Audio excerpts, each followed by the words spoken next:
Shalom Bapak Ibu Saudara terkasih dalam Tuhan. Haleluya, kita senang sekali bisa berjumpa kembali sekalipun lewat online, lewat konten saya Indah Bersamamu.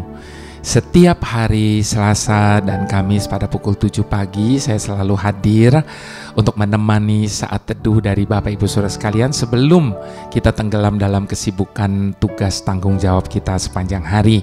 Nah Bapak Ibu Saudara, biarlah lewat renungan ini walaupun hanya singkat tetapi setiap kita boleh dikuatkan, dituntun dan dibentuk oleh firman Tuhan. Sebab hidup ini modalnya cuma satu Bapak Ibu Saudara, yaitu taat. Kalau sama Tuhan itu modalnya cuma taat. Ngerti gak ngerti, apapun bagaimanapun, Tuhan tidak minta kita atau Tuhan tidak menuntut kita untuk memahami segala sesuatu yang Dia kerjakan. Sebab Bapak Ibu Saudara, tidak terselami jalan, pikiran, dan rancangan Tuhan dalam hidup kita. Itu sebabnya Tuhan tidak selalu menuntut kita untuk selalu memahaminya. Tapi yang Tuhan minta adalah kita taat seperti seorang hamba. Biarlah ketaatan kita kepada Tuhan itu membuat rencana Tuhan boleh tergenapi sempurna atas hidup kita. Sebab ketika kita tidak taat Bapak Ibu Saudara, maka rencana Tuhan tidak sempurna dalam hidup setiap kita. Padahal kita tahu bahwa rencana Tuhan itulah yang paling sempurna bagi setiap kita, yang paling baik, bahkan bukan cuma paling baik, terbaik dalam hidup setiap kita. Apa yang kita pikir baik, belum tentu baik menurut pikiran Tuhan. Itu sebabnya apapun dan bagaimanapun, mari kita mau taat. Sebelum kita mau sama-sama belajar taat, kita doa terlebih dahulu. Bapa penuntun hidup kami, ini tangan kami Tuhan. Pegang tangan kami, tuntun kami di jalan yang Kau tunjukkan kepada setiap kami. Sebab kami tahu Tuhan bahwa manusia tidak berkuasa untuk menetapkan satu pun langkah dalam hidupnya. Sebab hanya Engkaulah yang paling tahu setiap jalan-jalannya. Jagai hati dan pikiran kami Bapa, supaya kami terus fokus, supaya kami terus hanya mengarahkan pandangan kami kepadamu. Kemana Engkau bawa kami, kemana Engkau tuntun kami. Apapun yang Kau kerjakan atas hidup kami, kami selalu boleh setuju dengan Engkau Tuhan. Sebagaimana Maria, sebagaimana hamba-Mu ini, biarlah kami berkata, jadilah pada kami hanya seperti yang Kau ingini. Terima kasih Bapa, kami serahkan semuanya ke dalam tangan-Mu. Biarlah Engkau sendiri yang berbicara, dalam nama Yesus, haleluya. Amin. Hakim-Hakim 7, Bapak Ibu Saudara, Hakim-Hakim 7 ayat yang pertama sampai yang ke-7. Ini cerita tentang Gideon mengusir musuh. Adapun Yerubbaal, itulah Gideon bangun pagi-pagi dengan segala rakyat yang bersama-sama dengan dia. Lalu mereka berkemah dekat mata air Harod. Perkemahan orang Midian itu ada di sebelah utaranya, dekat bukit More di lembah. Berfirmanlah Tuhan kepada Gideon, terlalu banyak rakyat yang bersama-sama dengan engkau itu daripada yang kukehendaki untuk menyerahkan orang Midian ke dalam tangan mereka. Jangan-jangan orang Israel memegah-megahkan diri terhadap aku sambil berkata, tanganku sendirilah yang menyelamatkan aku. Maka sekarang serukanlah kepada rakyat itu demikian, siapa yang takut dan gentar, biarlah ia pulang, enyah dari pegunungan Gilead. Lalu pulanglah 22.000 orang dari rakyat itu, dan tinggallah 10.000 orang. Tetapi Tuhan berfirman kepada Gideon, masih terlalu banyak rakyat. Suruhlah mereka turun minum air, maka aku akan menyaring mereka bagimu di sana. Siapa yang kufirmankan kepadamu, inilah orang yang akan pergi bersama-sama dengan engkau. Dialah yang akan pergi bersama-sama dengan engkau. Tetapi barang siapa yang kufirmankan kepadamu, inilah orang yang tidak akan pergi bersama-sama dengan engkau, dialah yang tidak akan pergi. Lalu Gideon menyuruh rakyat itu turun minum air, dan berfirmanlah Tuhan kepadanya, barang siapa yang menghirup air dengan lidahnya seperti anjing menjilat, haruslah kau kumpulkan tersendiri. Demikian juga orang yang berlutut untuk minum.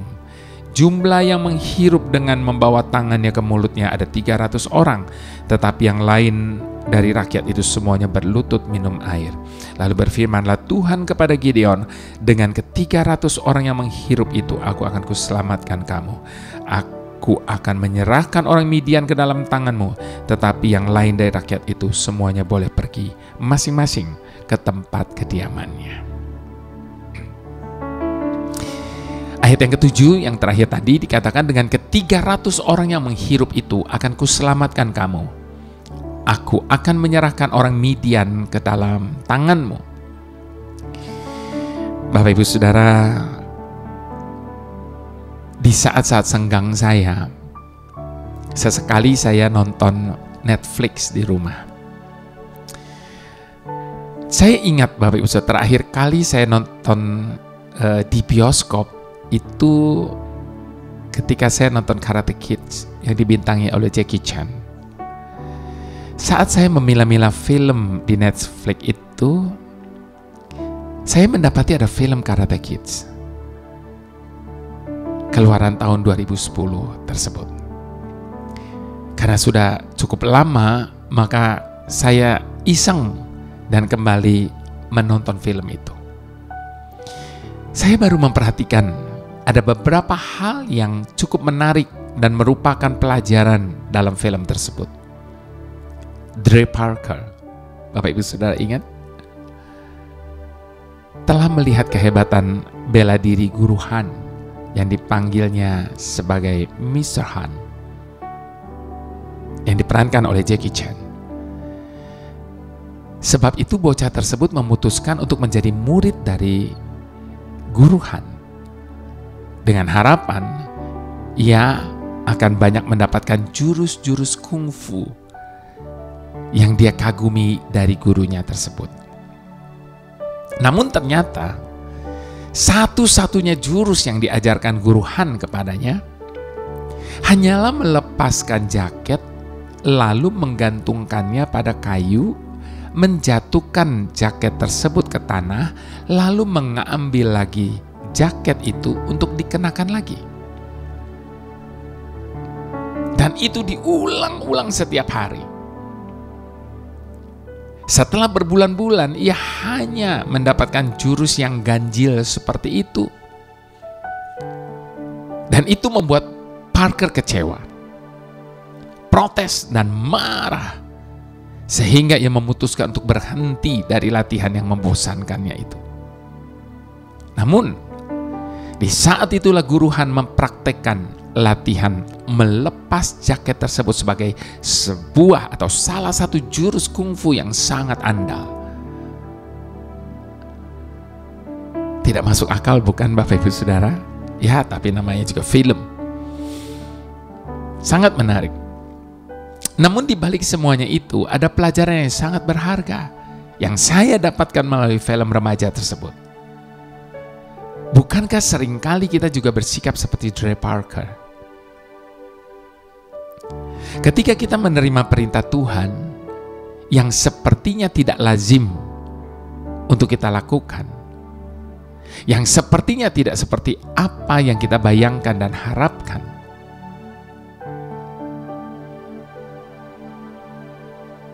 seperti itulah reaksi atau respon kita, sebagaimana yang Trey Parker nyatakan lewat film tersebut.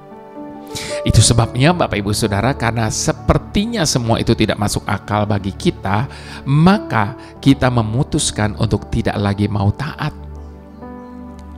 Dan pada saat kita tidak taat itulah sebenarnya kita sedang kehilangan sebuah pengalaman berharga bersama dengan Tuhan.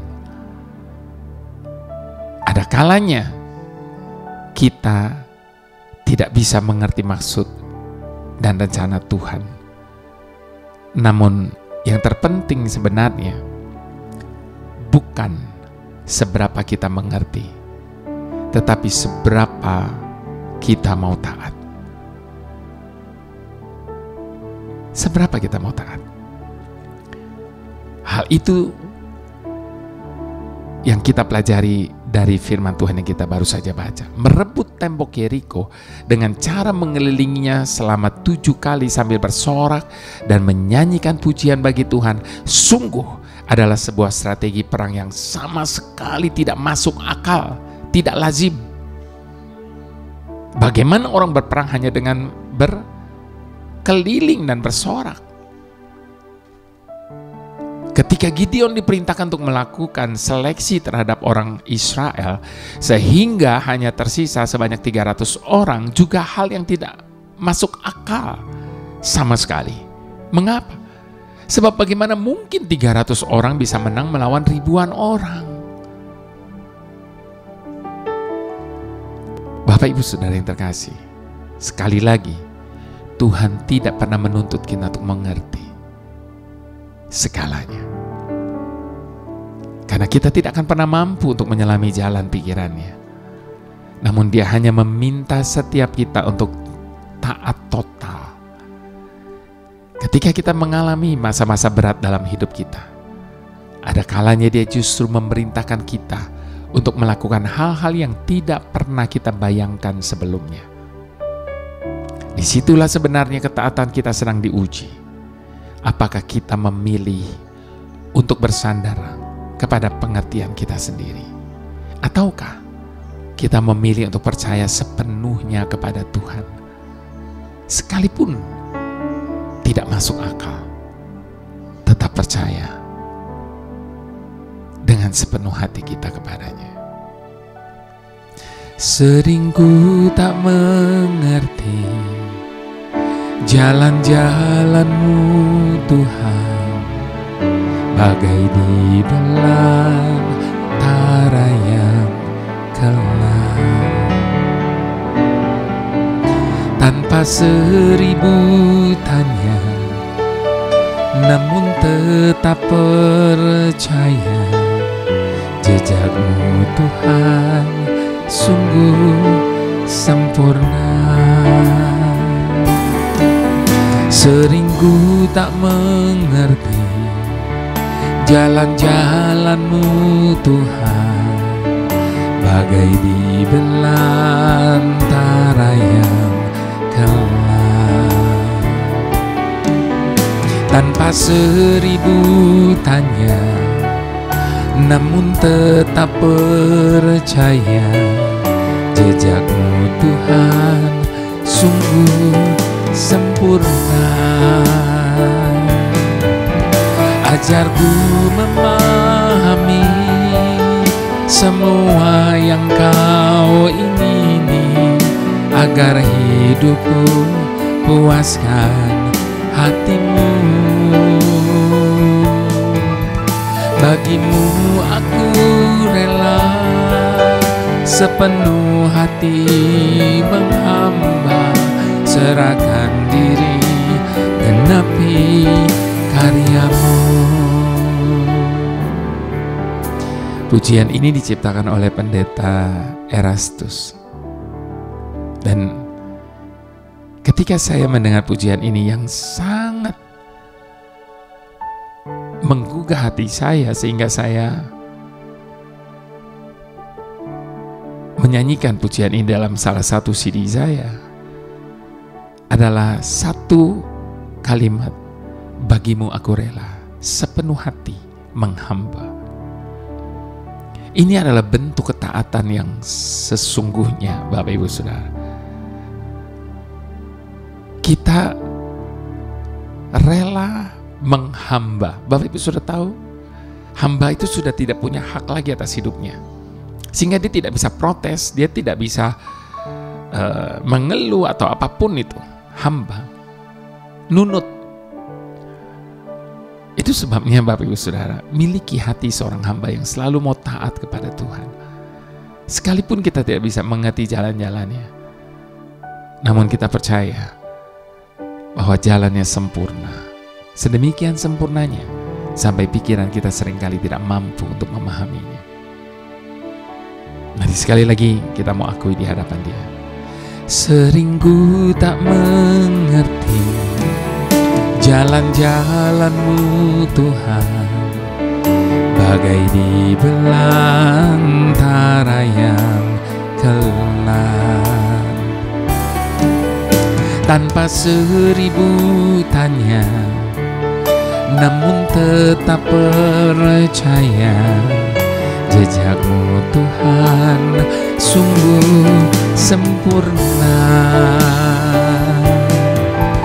Ajarku memahami semua yang Kau ingini, agar hidupku puaskan hati-Mu. Bagimu aku rela sepenuh hati menghamba, serahkan diri genapi karya-Mu. Ajarku memahami semua yang Kau ingini, agar hidupku puaskan hati-Mu. Bagimu aku rela sepenuh hati menghamba, serahkan diri genapi karya-Mu. Serahkan diri genapi karya-Mu. Serahkan diri genapi karya-Mu.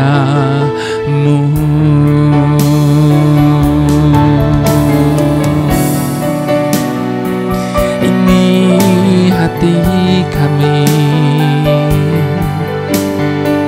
ini kehendak kami Tuhan. Ini hidup kami letakkan di tangan-Mu Bapa. Jadilah kehendak-Mu Tuhan.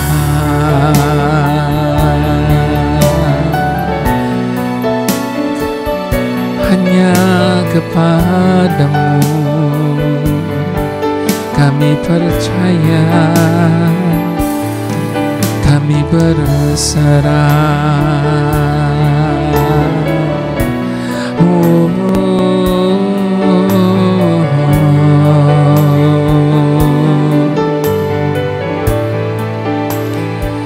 Tuhan yang selalu kami butuhkan, ampuni kami kalau seringkali kami merasa kami ini lebih tahu akan banyak hal dibandingkan dengan-Mu. Sehingga ketika kami memutuskan sesuatu, kami merasa kami tidak memerlukan pertimbangan-Mu. Ampuni kami kalau seringkali kami merasa kekuatan kami cukup untuk menghadapi apa yang ada di hadapan kami saat ini. Sehingga ketika kami sedang menghadapinya, kami merasa kami tidak butuh kekuatan daripada-Mu. Ampuni kami kalau seringkali kami merasa bahwa kami harus segera membantu-Mu untuk bertindak di saat kami membutuhkan pertolongan, sehingga segera kami mencoba untuk mengatasinya sendiri.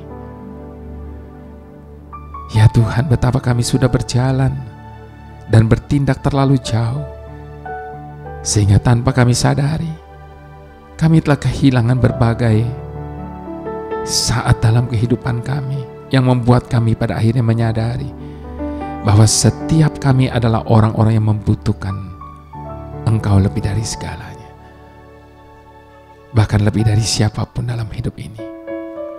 Itu sebabnya saat kami memohon kepadamu Tuhan, berikanlah kami hati seorang murid yang selalu mau belajar untuk bisa menjadi lebih baik lagi.